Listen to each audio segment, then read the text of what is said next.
Okay, welcome everybody to our Womb Wellness Wednesday edition. And we have a very special guest today. And first of all, I wanted to start out and talk about how I came up with this whole thing about womb wellness. So I became a doula shortly after I gave birth to my child in 2008, so around 2009, and I've been doing it off and on. So after I got my certification in 2013, I thought that I was going to get an influx of calls of people telling me that they were, pregnant and needed a doula and all of these type of things. But instead, I got calls from people telling me that um, they were bleeding, women telling me they were bleeding, women were having infertility issues, fibroids, and different things like that. So our first womb wellness series started in 2016, and we had different health practitioners on, different womb specialists on to just talk about why are women suffering from fibroids and PCOS and all of these different womb challenges. So I was in a business mentoring coaching program, and the business coach actually suggested that I write a book. And before he actually said that, our lovely guest, Miss Shonda Parks, also known as Soul Love Shabazz Bay, also recommended that I write my book, which is on womb wellness, which is why we got these called, while we're doing the series now. First, we started off with conference calls. And so now we're moving up and we're moving on to the video.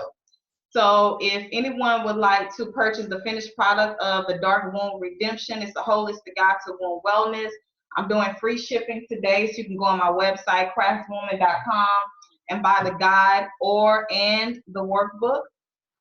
So that's a little bit about me. I'm a doula and an author, among other things. But today we have a very special guest that I want to introduce to you, none other than uh, Sister Solo Shabazz Bay. I know her as Sister Shabazz. She is a storyteller, a mother, a grandmother, an actress, talk show host. She's also a doula, birth worker, midwife herself. But she's just an awesome person, and I just want to thank you so much for accepting this invitation to be on the call, and I'm looking forward to hearing your wisdom. So, first of all, I want to know who are you? Well, that's the question of all questions. And first, though, before I say that, I want to thank you, my beloved sister, because the work that you have been doing is amazing. And I just want to give you your credit for what you do, what you represent. And you, to me, is a light, a beacon that we need in our existence. And so, if anyone who hears this, no matter when you hear it, you know that you've tuned into a very, very powerful sister. And so, I want to thank you for saying such wonderful things about me, but reflections right back at you. Thank you. So, that question, who are you?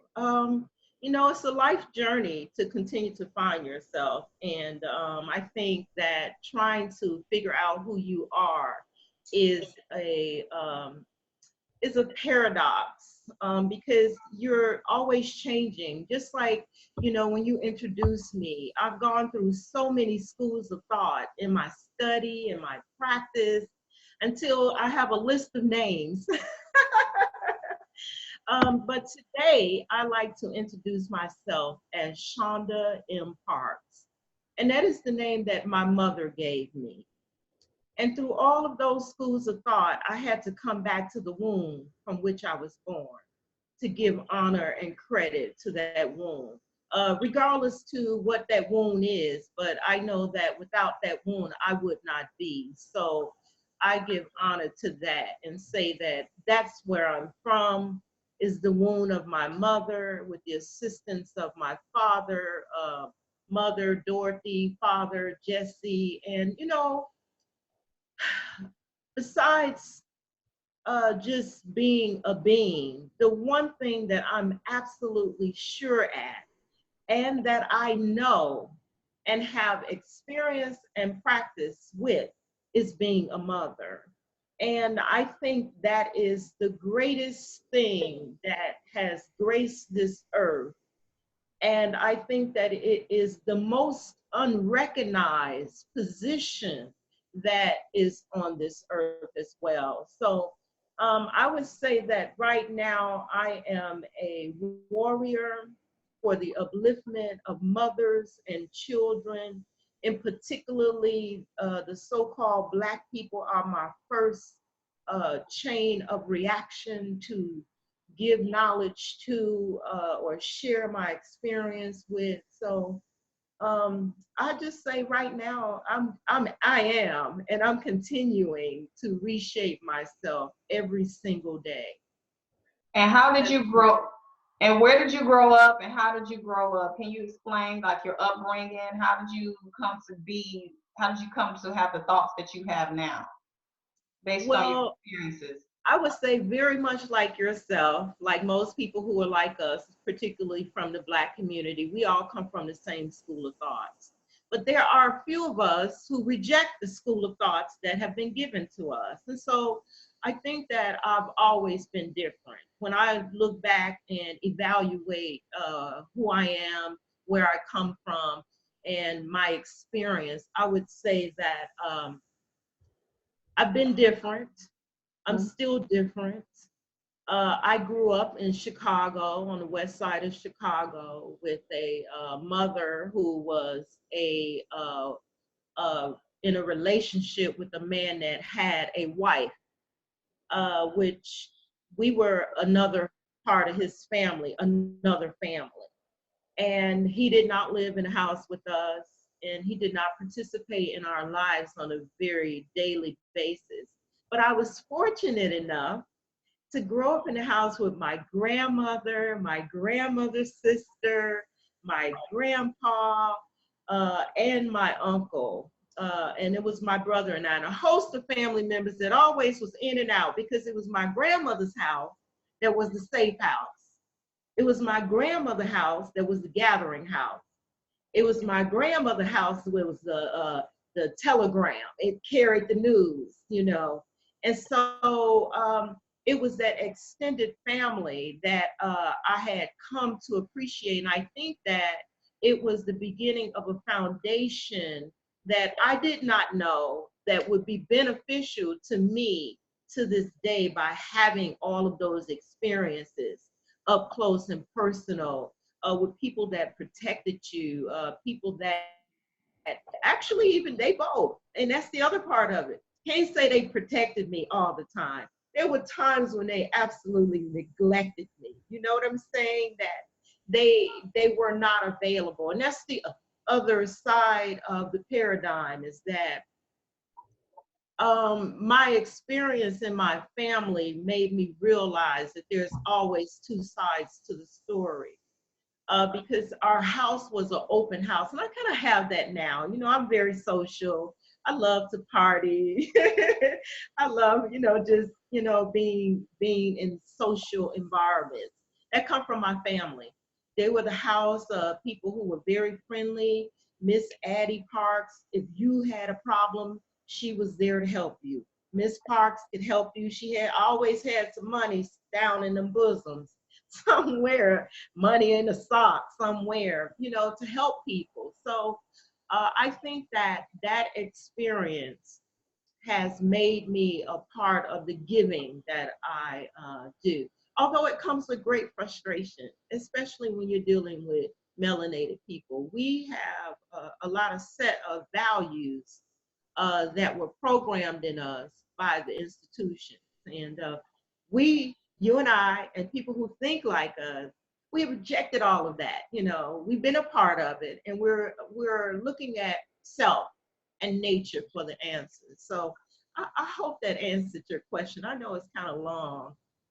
No, but that would explain to me why you have such a strong like family, I don't know, sense of family. even though, you know, your father wasn't there, they would explain why, because that's one thing that I admire about you is that, you know, no matter what your family goes through, you still work it out and you still support each other. So to me, just knowing you personally, that brings me to where you are. So it answers the question. Thank you for that. And you know, and just let me say that that this is very critical to us. We've lost that. We've lost the big mamas, that house, that, you know, where the good news, the bad news, the gathering, the happy, the new relationships, you know, grandma need to check him out, you know, that. We've lost so much of that because the institutions, and I keep visiting that, because the institutions have separated us from birth all the way to death, because we take our babies and we put them in other people's daycares to nurture them. There was no such thing as a daycare.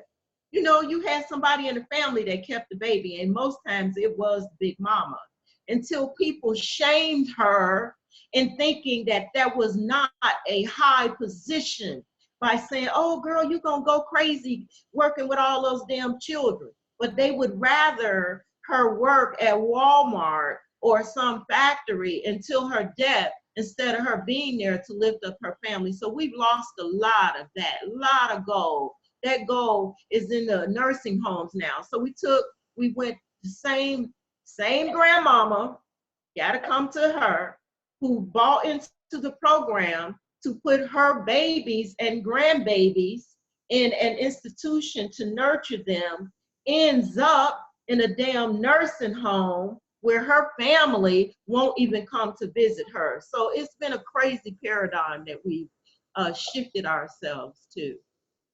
And I hear you talking about the mothership. Can you explain to people what the mothership actually is in your words? Yeah. Well, see, the mothership is, to me, where that female, that concentrated female energy is what bursts into everything, into creation. Male and female, they all come through the pussy, with no exceptions. All of them come through a womb. And so the mothership is a demonstration of the human anatomy, the female human anatomy, and how vital it is to continuous life, how vital it is for our children to continue, the children's children to continue. Well, and the mothering process, as a part of my teaching with the mothership, has been taken away from the mother. She is not in control of herself. So the mothership is about the womb, nurturing the womb, understanding the power of the womb, knowing that without the womb, your bloodline, it ceases, which is a part of the trickery of realizing that we have, as females, we volunteer to do a lot of this, consciously or unconsciously, it don't matter. It's still a volunteer process.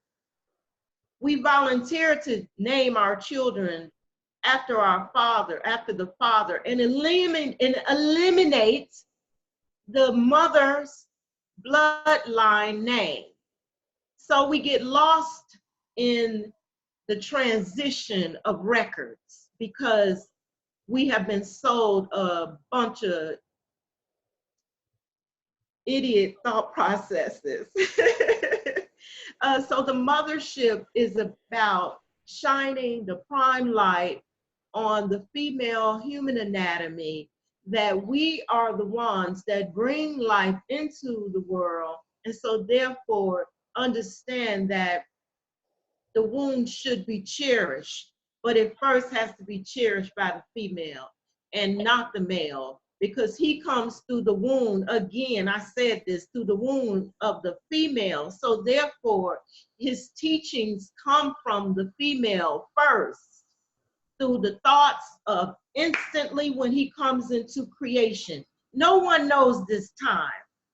And we allow people to tell us about our bodies when they didn't used to deliver our babies. So a part of that mothership is to put the care of our children in our own hands. So I get extremely passionate about this because so much has gone on to blind us about who we are as mothers. And so the mothership is about bringing the power to the mother, not disempowering anyone. However, one thing about it is that if we become powerful, then certainly others become disempowered or empowered. So we can't be afraid of embracing the power of our mothership. Rather we have a child or not, you came here as a female, so that puts you in the mothership category. Okay, well, so you kind of like answering the next questions, but I know you kind of, well, let's go to the next question on, like, you know that there is a critically high number of infant and maternal mortality rates among Black women in the U.S. And you being a natural birth worker, can you just tell us how we can eliminate that, the numbers or all the deaths that's happening with something as natural as childbirth? Well, okay, so to me, there's many different levels to this. The first level is work that you're doing, is to educate the mother from the womb. If she does not know how to care for herself and the womb that, and the child and the fetus that is within her, then we already off to a bad start. So just look at my age. I'll say over the last 50 years, so much has happened to attack the womb. And so the work that yourself, myself, and other sisters who think like us is doing is 100-year work. So we're not going to see the benefits. And we just have to put together a plan, and I'll talk about that as we go along. But the female critical care has to begin with bringing the birthing rights back to us. We gave away our birthing rights. And so when you give away your birthing rights, you give away your nation. And so now that the nation has been given away, the question is that that's another level. What do you do with the people who already gave away the rights of themselves and their children? Well, for one thing, they can stop vaccinating. That'll help us all across the board. Do not vaccinate yourself as a mother who is with child or without child. A lot of the things that we are experiencing as females is because most people who are in their 50s have been immunized with something at some point in their lives. A lot of that shit is coming into the female process right now. It was an attack, it was a planned attack, and it's being played out. So that's the number one thing that the female should get right now. Do not allow anything foreign to be put into your body. There was a time that they would say, oh no, you could not vaccinate the female when she's pregnant because it's dangerous. But over the last 10 years, there is an aggression, a huge assault that has just elevated to just monumental levels. So that's the first thing. The second thing is to understand that you cannot let every motherfucker up in your womb. You got to understand that.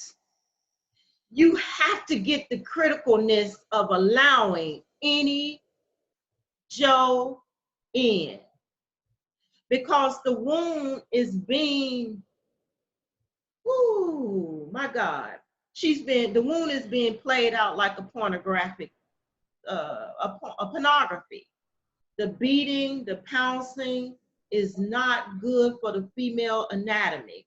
And so we've been allowing that. So we got to do something about that. These are immediate things that we could do to stop our position. And let me tell you something, for all the young mamas who can drop it like it's hot, I can too. I still can drop it like it's hot.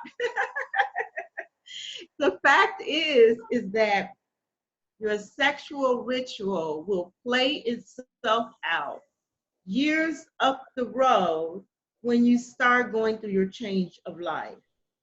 So you have to be conscious about how you allow your sexual ritual to play out right now, right exact now, and seek out help to sisters like my sister right here, that she is pristine.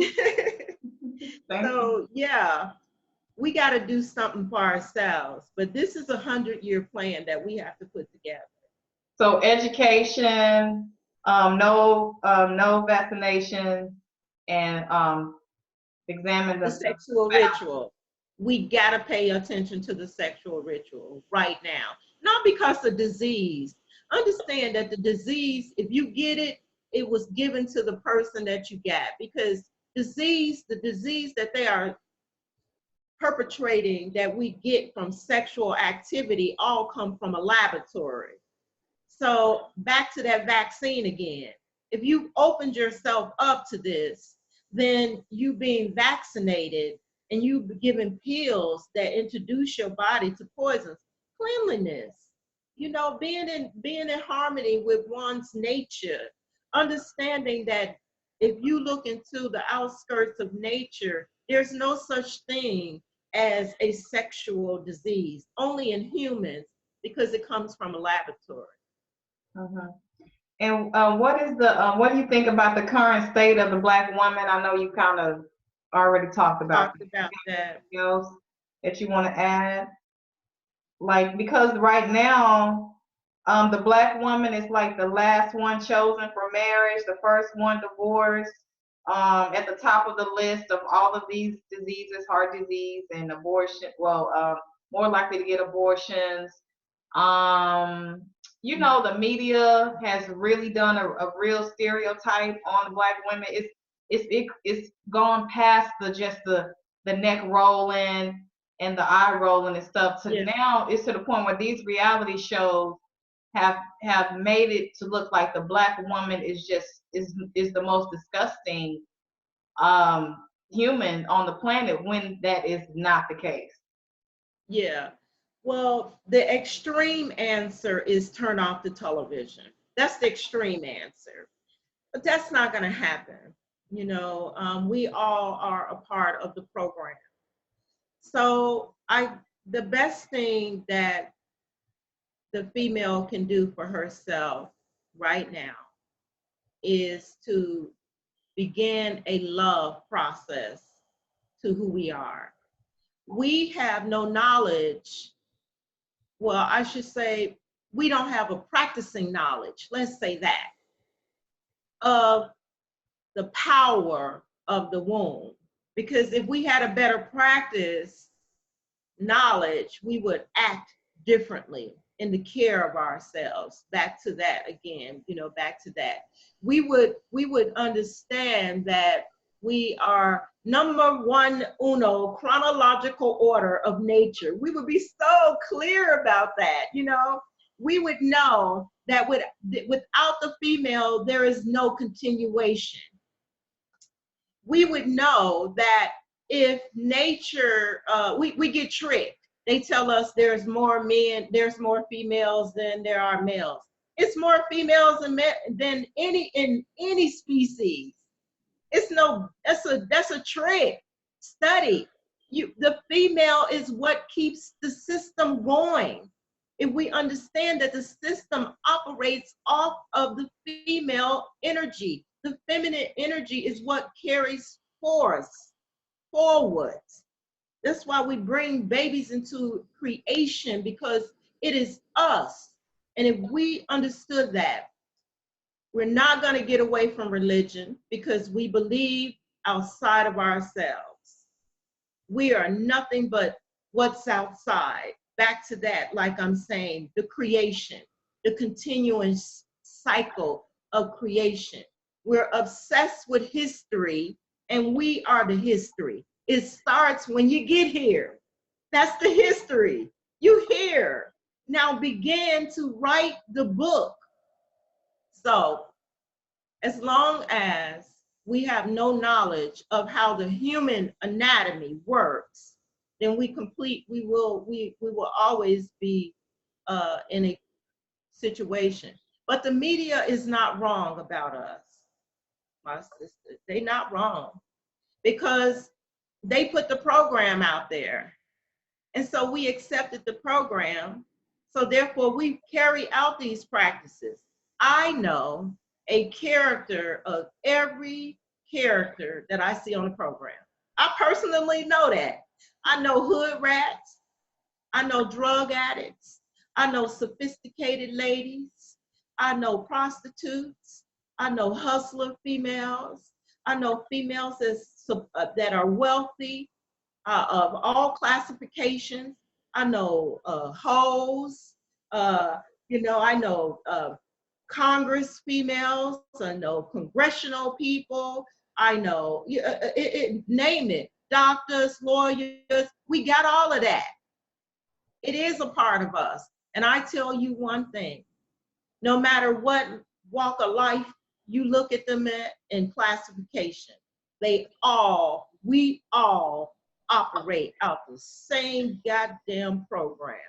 So that's why I say that's the extreme, is to turn the television off, because the program has to be seen in order for you to accept it. So just by the mere fact that we see these things, the brain does not distinguish if it's real or fake. So we are those things. We are those disgusting things. We do have Black females that's behind the counter that are sucking the dicks of all Tom and Harry, the Arabs, the Indians, all of that. We do have that. So it's a disgust.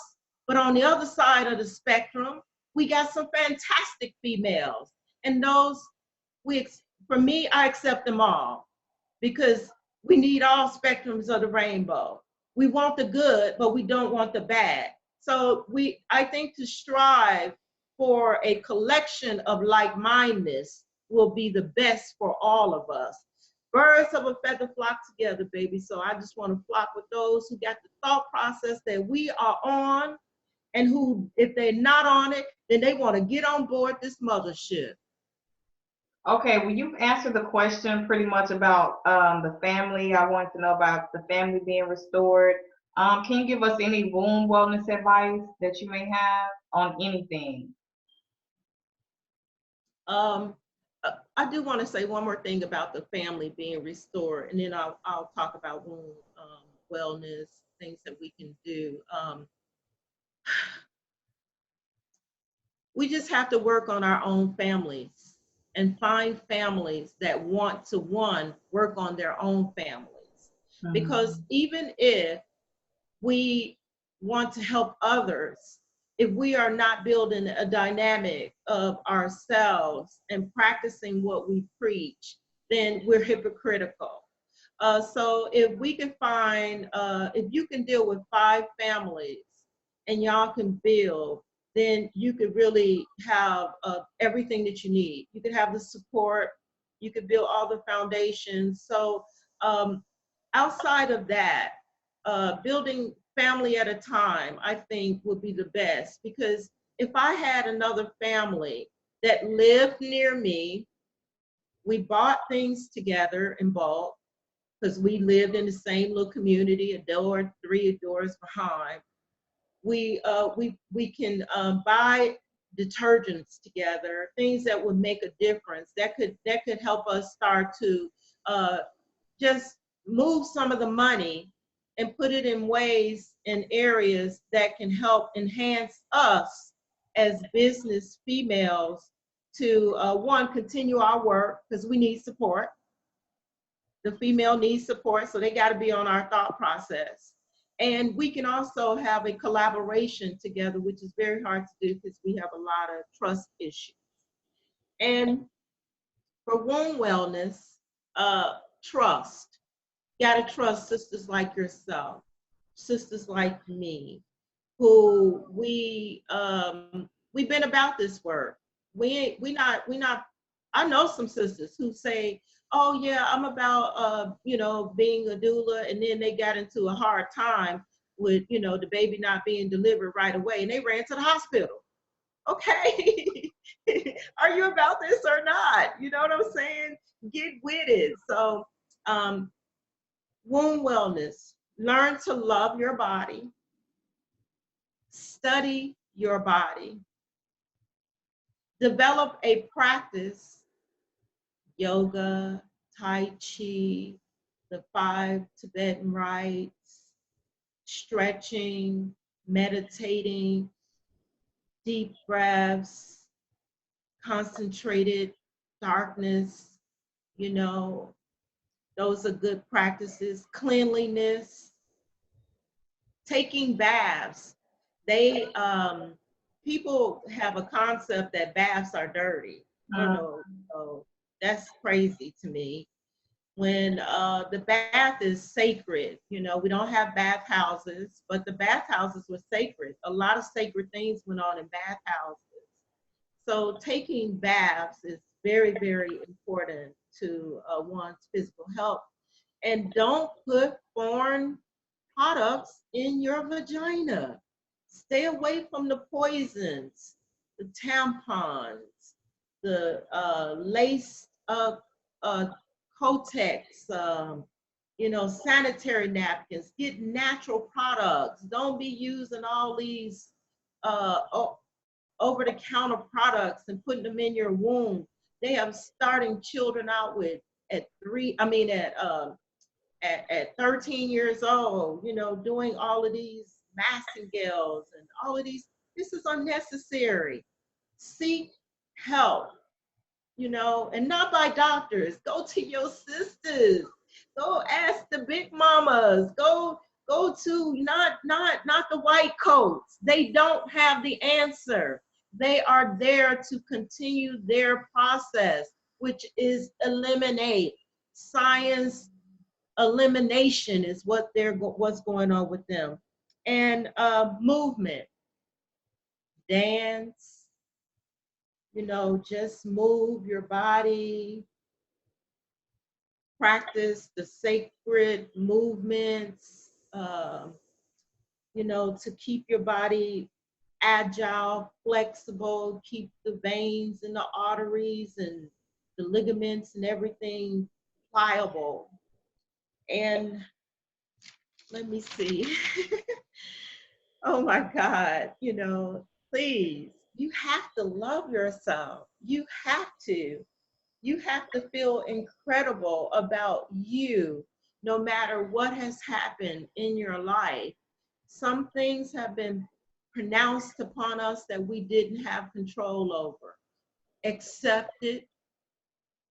Then you can reject it and allow it to move through your body and your mind so that you can develop a supreme emotional state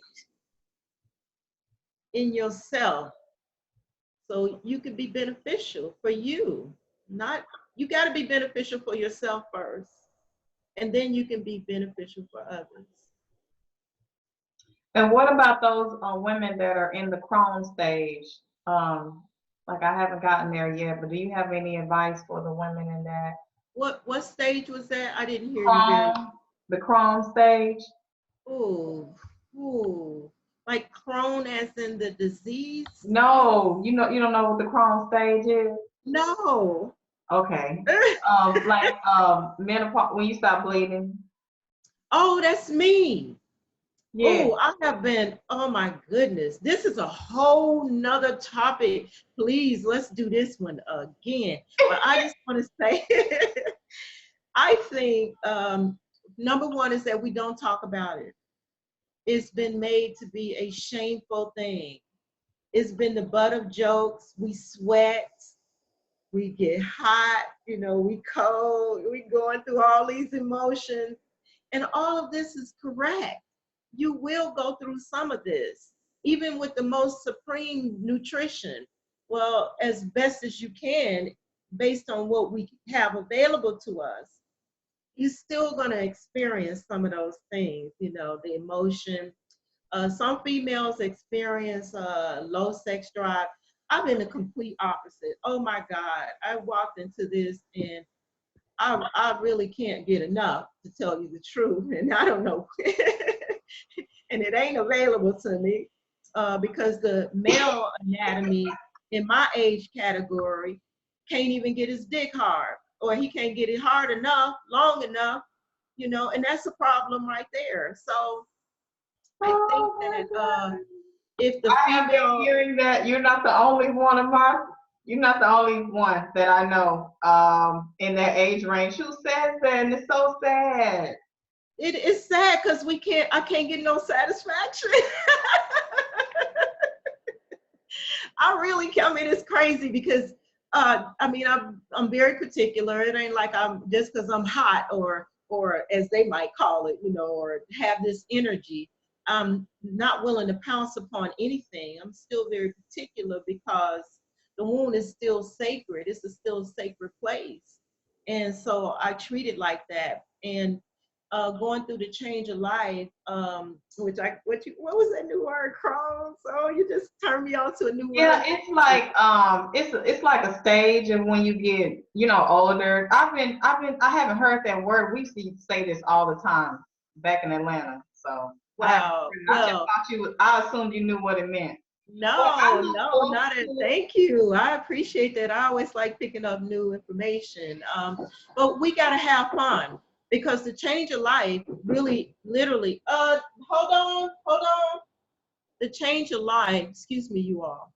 The change of life really is a time to renew. So I think, which is about my book. I didn't say anything about that, but it's going to be available. I've reworked it and all of that. But anyway, it's called Singing Like a Songbird, and it's a workbook, a creative workbook that is about bringing out the child inside of us.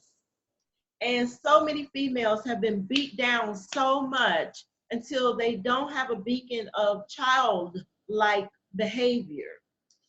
So we have to begin to reinvigorate ourselves, you know, find that vibrance. You know, they kind of call us cougars, okay? We're not cougars by choice. We're cougars by force. We need force. We need energy. And again, the men who are in our category have worn themselves out to such a high degree that there is a very small percentage of them that are capable of helping take females like me way past the 60s and 70s because they still have the healing power that is in their staff, but they staffs are weak, baby. They like canes, you know, they artificial. We need real staffs right now. Man, we gotta talk about I that. hope I ain't go too far. That prostate health is something else. No, I'm really I do, you know, teach about the clitoris, and that's the only organ that's made for sexual pleasure. That's its only function, and we are the only being that have that function, and that is why there is the female circumcision, so that the woman can't access that power. But I'm big on you know, telling women they should be having orgasm, and it should be multiple orgasms. So, you know, if you need help, you know, with that, I got some Yes, information in this book yes, about that, because that's it's a lot of power in that. And we should be reaching that climax and using that clitoris for that function. Oh, and then that brings me to another topic. I know we can't get on it, but the vast number of Black women that are getting hysterectomy, and you know that, you know, other ooh, women are yes, getting uterine yes, implants. You know, the uteruses are being yes. implanted. Did you? Well, this is a tremendous topic. I have talked about this topic so many times. I think you and I have talked about that. You've been on the radio with me, and now I'm here with you. This is a tremendous topic that has to be spoken about, but I also think that it is linked back to vaccinations. This is the one common thing that we all have. I try to look at what is common. Most females have been vaccinated. And I know that people probably say, oh, that's so crazy. But I'm a proponent of looking at what is the common denominator. Yes, foods, but we're talking about young females now haven't had years to eat bad food. They already having their uteruses removed. And you have sisters who are in my age group. The moment they start going through the change of life and go and start complaining to doctors who don't tell them to move, who don't tell them that they need sex, they don't tell them that they need to, be rubbed and touched and nurtured. They don't tell them all of these things that they need. Instead, they rip out the uterus. My question is, to all of that is, where are these uteruses? And can you take your uterus with you when you leave? And most people say, oh no, I don't want it. Oh, but we keep giving them our parts. We're giving them all parts through abortion, which is worth money. Parts of a baby, human hearts are worth money. 12 human hearts is worth $7,000. Fetal human hearts. Before we go, the brain of the fetus, this is through abortions, is worth, 8 of them is worth $22,000. 5 fetal livers is worth $2,900. 3 limbs, upper and lower, on a fetal aborted fetuses is worth $2,600. And 12 pancreases of aborted fetuses is worth $12,000. So we're getting hammered from the womb to the tomb. If you hear, then they want to take the uterus. That's why it's an attack on the womb. So please, whatever you do, don't stop your work. Keep focused. Keep this plan going. Because and what about our the children's placentas? children. What about the placentas? The placentas. Woo, wow. How much is that worth? I didn't find that out, but I would think that the placenta by itself probably worth at least about 50 grand. And Because the stem it's so cells valuable.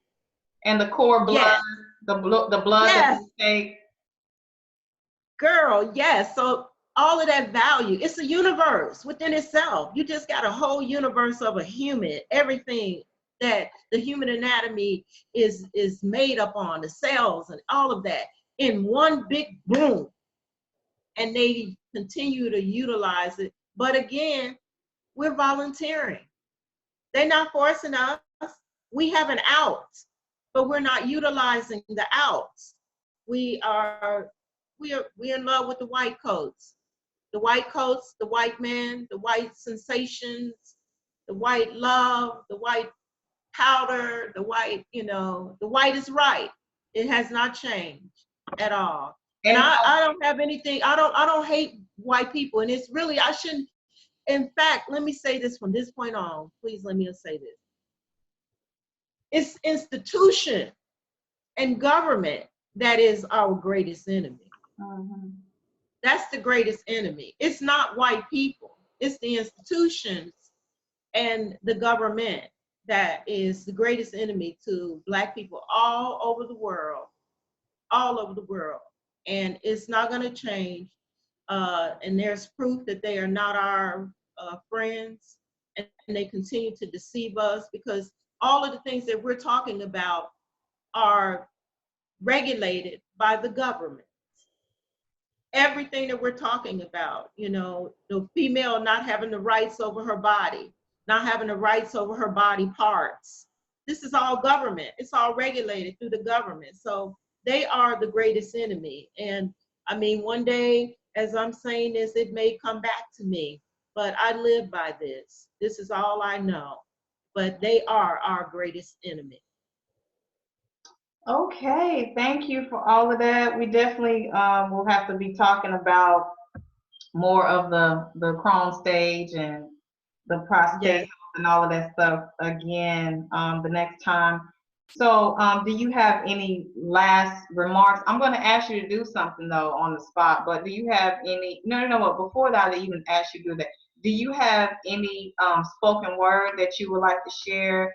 Would you like to freestyle for like 60 seconds? Anything? Because I know you always can just come out of somewhere with something. Do you have anything for us? Well, baby, I'm glad you asked me that question because it's the mothership that must care. She must rise up and fly real high and open up the womb so everybody can see the beauty of the creation of the human anatomy of the female and the male. Knowing that the mothership is so powerful that she can bring in the anatomy of human existence. She must know that her womb is the crescent of the earth. She must know that she must shine above all. She must know that without her ship, no one ever gets here. The mothership, the greatest tier in the cosmos, the mothership, womb care, my sister. Okay. I mean, that was like, okay. Okay, so do you have any more last words? Tell us what you have going up. I mean, coming up. Well, right now, I'm freestyling. I don't have a complete plan that I can present to the public because I'm working on some things right now. But I will continue to be public in terms of speaking about the mothership. Anytime you need me, just call me and I'll be here to support you. So I would just like to say the greatest thing that we have in this earth is the sun. Get in the sun. As melanated people, we don't take in enough sun, and the sun will help us to the highest degree of any medicine, really, and get in the dirt, do some natural stuff. So just so simple, just some simple stuff to do. What I'm doing is just being right now. I'm not in a hurry. I'm just understanding that life comes bit by bit and you never know. So I live in the right now, right now, right Present, being present is so important. That is what I love about the Chrome stage. And I'm not rushing it, but I don't regret it. I look forward to growing wiser now. because Yes, the wisdom that you have, it doesn't compare to, I don't understand, women, well, I can kind of see how women who probably didn't get to be young or get to experience certain things try to go back to their 20s when they're in their 50s, when there is such an attraction towards a woman in that stage of when the blood stops, in that, I don't want to say menopause, but in that wise Crohn stage is just something that's very attractive about the patience and the yeah, wisdom and the power that our elders possess, and we need to, just respect and listen to our elders. So yes, I'm that's I'm so really good. I'm Thank so you so kindly. Thank you for coming on and taking your time out. Don't birth without a doula. You can go to my website, craftswoman.com. So we will have this recording up. And can you leave your contact information? Yes, I can. If anyone would like to contact me, please send me an email at Shonda, Shonda, Parks, Parks, 120 at gmail.com. And you can also find me on Facebook. Follow me on Facebook at Shonda, Shondam Parks, Parks on Facebook. And right now, those are the best ways to contact me. Let's do it. All right. Thank you. Thank you. Don't birth without a doula.